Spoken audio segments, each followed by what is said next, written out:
Yo, what is up everybody? Hope you guys are having a great day, and in this video I'm going to be showing you guys how you guys can disable add everyone in your Discord server. So basically what everyone is means, let me show you guys. So let's say if somebody types this.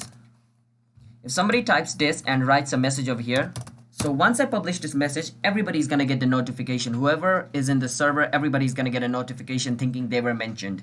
So that's basically what add everyone is. And if somebody starts spamming at everyone, then like other people on your server might get a bit, annoyed from this feature. So you can also disable it. So to disable it, that's what we are going to be showing in this video. So before I show you the steps, be sure to hit that like and subscribe button with notification on so you guys can get notified once our new video releases. And if you guys have any question related with this video, you can ask us in the comment. I'll be happy to answer you guys. And let's start the video. Now first thing first, what you want to do is go to the server setting. Now remember, for this purpose you need to be the admin of the server. Alright, if you're not the admin of the server, by admin I mean if you don't have this crown thing over here beside your name which tells you you're the server owner, you can't do it. Alright, so if you guys are the admin of the server, basically follow the step.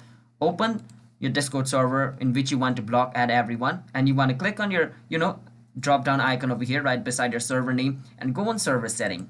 Once you're in your server setting, you want to go on where it says roles, and on roles there should be add everyone on default permission. You want to click on it. Once you click on it, you want to scroll down until you see mention add everyone here and all role. You want to turn this off and click on save changes. Now add everyone feature is turned off. So now if you want to turn it on, you can just go on roles again, default permission, scroll down and like turn it on again. Click on save changes and it'll be turned on again and everybody would be able to use it. So that's the basic gist of it on how you guys can turn it on and turn it off. So if you guys found this video helpful, then be sure to hit that like and subscribe button with notification on so you guys can get notified once our new video releases. And if you guys have any question related with this video, you can ask us in the comment. I'll be happy to answer you guys, and I'll see you guys in a bit. Have a nice day.